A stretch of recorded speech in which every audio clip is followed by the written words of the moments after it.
Paris, the city of lights. Tonight, it shimmered under a velvet sky. The Eiffel Tower, a majestic silhouette, watched over the Grand Palais. Inside its opulent hall, the air thrummed with anticipation. It was the night of renowned designer Jean-Pierre Dubois' latest collection. The lights dimmed, music pulsed, models, ethereal in flowing silks and shimmering jewels, glided down the runway. But tonight, the spotlight would illuminate a scene far more sinister. A gasp, sharp and sudden, sliced through the applause. Jean-Pierre Dubois, the emperor of haute couture, lay sprawled on the runway. A crimson stain bloomed on his pristine white shirt. He was dead. Panic erupted, screams pierced the air. The security team scrambled, their faces etched with confusion and fear. In the chaos, one thing was clear. A murder had stained the glamorous world of Parisian fashion. Inspector Antoine Dupont, a man of sharp intellect and unwavering calm, arrived at the scene. His reputation for solving the most intricate cases preceded him, and tonight, his skills would be put to the ultimate test. The Grand Palais, once a beacon of beauty and elegance, now pulsed with the blue and red of police sirens. The contrast between its opulent past and the grim present was stark and unsettling. He surveyed the chaos, his eyes missing nothing. Every detail, every nuance was a potential clue in the puzzle he was determined to solve. The air crackled with tension, a palpable sense of unease that seemed to seep into the very walls of the grand hall. Models huddled together, their faces pale under the harsh lights. Their glamorous world had been shattered, replaced by fear and uncertainty. Jean-Pierre's rivals, their expressions a mixture of shock and morbid curiosity, whispered amongst themselves.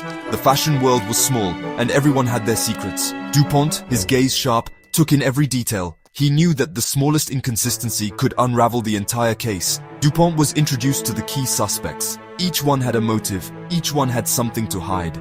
There was Vivienne Martel, Jean-Pierre's fiercest competitor, her eyes narrowed, her lips a tight line. She had always envied his success, and now she stood at the center of the storm. Next to her stood Armand Lefebvre, Jean-Pierre's business partner, his face ashen, his hands trembling slightly. Their business dealings had been complex, and now they were under scrutiny. And then there was Celeste, Jean-Pierre's muse and latest lover, her beautiful face streaked with tears, her eyes filled with an unsettling emptiness. The stage was set. A murder had shattered their world, a cast of suspects with secrets. Each one had a story, each one had a reason to be there. And Inspector Dupont, ready to unravel the tangled threads of this deadly affair, stood at the center of it all, prepared to bring the truth to light. The investigation began. The air was thick with tension as detectives combed through the scene, piecing together fragments of a shattered life. Dupont, a master of observation, noticed the subtle shifts in demeanor, the carefully chosen words, the fleeting glances exchanged. Every detail, no matter how small, was a potential clue in this intricate puzzle. The world of haute couture, he realized, was a viper's nest of ambition, jealousy, and carefully concealed truths. Beneath the glamorous facade, dark secrets lurked, waiting to be uncovered.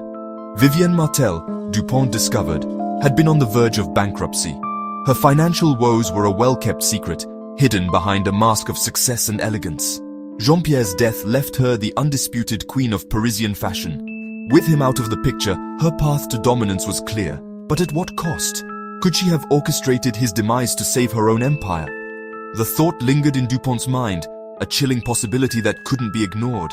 Armand Lefebvre, Jean-Pierre's trusted partner, had a gambling addiction, a secret that Jean-Pierre had threatened to expose. The stakes were high, and the consequences even higher, a secret that Jean-Pierre had threatened to expose. The tension between them had been palpable, a ticking time bomb waiting to explode. Was this the desperation that drove him to murder? The line between desperation and violence was thin, and Dupont knew it all too well. And then there was Celeste. Her presence was like a storm, beautiful and destructive. Beautiful, ambitious, and much younger than Jean-Pierre. She was the object of envy and speculation. Her motives were as enigmatic as her smile. Rumors swirled about a hefty life insurance policy, a financial windfall that could change everything. Whispers of a love affair gone sour. The tangled web of relationships added another layer of complexity to the case. Each suspect, Dupont realized, held secrets, desires, and the potential for violence. The challenge was to untangle these threads and reveal the truth. The truth, he knew, lay hidden beneath layers of silk and deception. It was a delicate balance of power, beauty, and betrayal. Days turned into nights. Paris, under a cloudy sky, held its breath as Dupont meticulously pieced together the puzzle. He uncovered a trail of financial irregularities in Jean-Pierre's accounts. Millions of euros were missing, siphoned away to offshore accounts. The fashion house's finances, Dupont discovered, were a tangled web of deceit. Someone had been systematically embezzling funds, masking their actions with forged documents and elaborate lies. But who?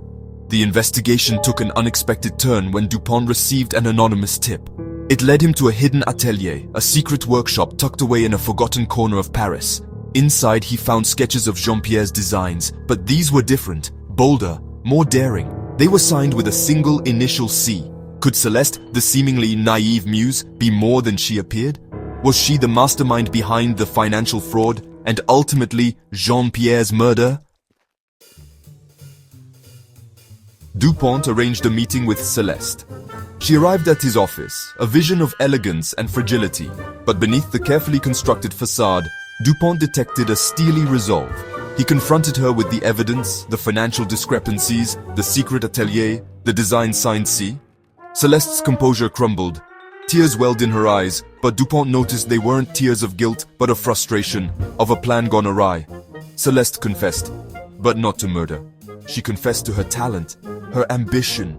Jean-Pierre, she revealed, had been stealing her designs for years, taking credit for her creativity and using her talent to fuel his own success. The missing millions, she explained, weren't stolen. She had been secretly transferring them to a separate account, a nest egg for the day she would break free from Jean-Pierre's control and launch her own fashion house. If Celeste hadn't murdered Jean-Pierre, then who had? The question hung heavily in the air, a puzzle waiting to be solved. Dupont, his mind sharp as ever, reviewed the evidence meticulously. Every detail mattered. Every clue was a piece of the larger picture. He recalled the whispers about Vivian Martel's financial troubles, Armand Lefebvre's gambling debts. These were not just rumors, they were motives. He summoned both suspects to the Grand Palais, the scene of the crime. The grandeur of the location contrasted sharply with the gravity of the situation. The magnificent hall, once filled with the excitement of the runway show, now held an air of anticipation, a silent understanding that the truth was about to be unveiled. The echoes of past glamour seemed to whisper secrets. Dupont, in his calm, authoritative voice, laid out the facts. He revealed Celeste's secret, a revelation that sent shockwaves through the room. Jean-Pierre's theft of her designs, a betrayal that cut deep into the heart of the fashion world. The missing millions that were never truly missing. They were hidden, a clever ruse to mislead everyone. Then he turned his gaze to Armand Lefebvre. The room seemed to hold its breath. "You knew about the embezzlement," Dupont said, his voice quiet but sharp. The accusation was clear, the evidence undeniable. You had access to the accounts, you saw the transactions. You were in a position to uncover the truth, yet you chose to hide it. You thought Celeste was stealing, a misconception that led to a tragic decision. And in a moment of desperation, you decided to silence Jean-Pierre, believing it was the only way to protect yourself, thinking you would inherit the fashion house and its secrets. But secrets have a way of coming to light, and now the serpent was unmasked.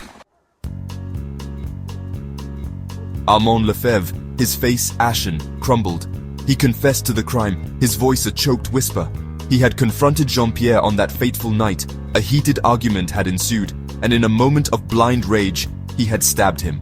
The case was closed. The truth, like a delicate thread, had been carefully unraveled. Justice, bittersweet and tragic, had been served. As Dupont walked out of the Grand Palais, the city lights shimmered, reflecting off the Seine.